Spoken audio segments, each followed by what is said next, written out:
بسم اللہ الرحمن الرحیم۔ شروع اللہ کے نام سے جو نہایت مہربان رحم والا ہے۔ السلام علیکم فرینڈز، میمونہ کی دنیا میں آپ سب کو خوش آمدید۔ اپنے قیمتی وقت میں سے وقت نکال کر میمونہ کی دنیا میں آنے کے لیے شکریہ۔ میمونہ کی دنیا میں آپ کو ملیں گی بہت ہی دلچسپ کہانیاں، سبق آموز کہانیاں، پرانے قصے، اسلامک قصے اور بہت کچھ۔ تو میرے ساتھ جڑے رہنے کے لیے اور ہر نئی اپڈیٹ کے لیے چینل کو سبسکرائب کریں، اور ویڈیو پسند آئے تو ویڈیو کو لائک اور شیئر کرنا مت بھولیں۔ جزاک اللہ۔ صدیوں پہلے کی بات ہے کہ ملک یمن پر ایک بادشاہ حکومت کرتا تھا۔ ملک میں امن و امان تھا، رعایا پر کسی قسم کا کوئی ٹیکس نہیں تھا، ہر طرف خوشحالی تھی، جس کی وجہ سے درباری اور مشیر بادشاہ کو الٹی سیدھی باتیں بتاتے رہتے تھے۔ ان سب کا ٹارگٹ اکثر وزیر ہوتا۔ اس طرح کئی وزیر سوا ہوئے اور کئی ایک کو بادشاہ نے مروا دیا، جس کی وجہ سے درباری اور مشیر خود کو طاقتور سمجھنے لگے تھے۔ ایک دن بادشاہ نے ایک نیا وزیر مقرر کیا۔ اس وزیر کو چند دنوں میں پتہ چل گیا کہ دربار میں حاسدی ٹولہ بہت خطرناک ہے۔ وزیر ان کی طرف سے محتاط ہو گیا، وہ انہیں اہمیت نہ دیتا، جس کی وجہ سے وہ اس کے خلاف ہو گئے۔ ایک دن ایک درباری نے بادشاہ کے کان میں کچھ کہا۔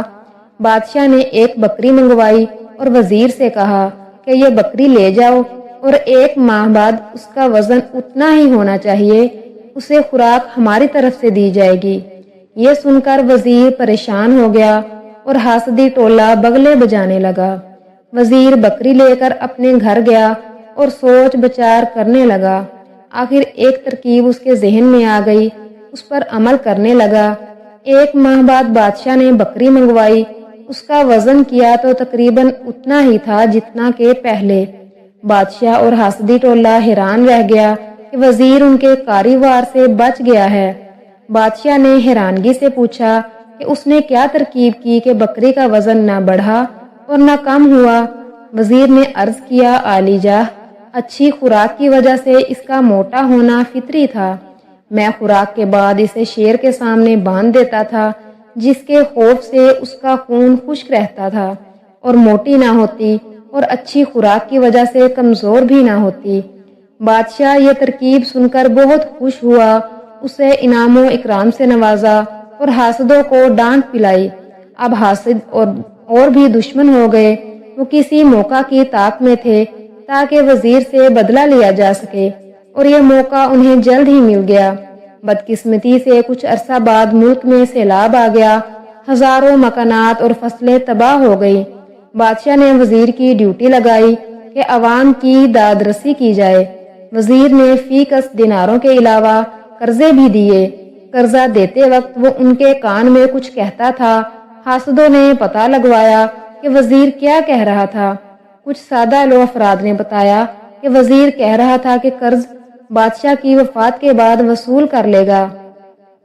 بس اتنا سننا تھا کہ حاسد بادشاہ کے پاس جا پہنچے اور بڑھا چڑھا کر بیان کیا۔ یہ سن کر بادشاہ کو سخت غصہ آیا۔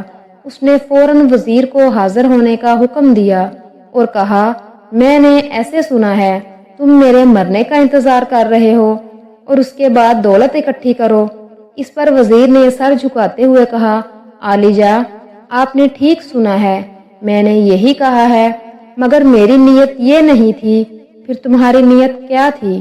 ایک حاسد جلدی سے بولا، میری نیت یہ تھی کہ جن غریب لوگوں کے مکانات اور فصلیں تباہ ہوئی ہیں، وہ عرصہ دراز تک قرض واپس نہیں کر سکتے، وہ ہر لمحہ بادشاہ سلامت کی زندگی کے لیے دعائیں مانگتے رہیں گے کہ خدا نہ خواستہ اگر بادشاہ سلامت وفات پا گئے تو انہیں قرضہ واپس کرنا پڑے گا۔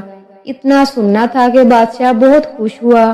اس نے فوراً حاسدوں کو دربار سے نکل جانے کا حکم دیا اور وزیر کو انعام و اکرام سے نوازا۔ پھر درباریوں کی طرف دیکھتے ہوئے بادشاہ نے کہا، ان حاسدوں کے کہنے پر اگر وزیر کو سزا دے دیتا تو زندگی بھر افسوس رہتا۔ مجھے اللہ تعالیٰ نے اتنا اچھا وزیر دیا ہے، مجھے اس کا شکر گزار رہنا چاہیے۔ دیکھا پیارے دوستو، حسد کتنا برا ہے۔ اگر وہ حسد نہ کرتے بادشاہ کے دربار میں اعلیٰ عہدوں پر رہتے اور زندگی بھر عیش کرتے۔ حسد ایک بیماری ہے جو انسان کو جلا دیتی ہے اور حاصل بھی کچھ نہیں ہوتا۔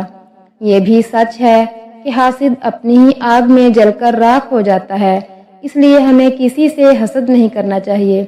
پیارے دوستو، آپ کو اس کہانی سے کیا سبق ملا؟ کمنٹ میں اپنی رائے کا اظہار لازمی کریں اور مزید اس طرح کی ویڈیوز دیکھنے کے لیے ہمارے چینل کو سبسکرائب کریں۔ جزاک اللہ۔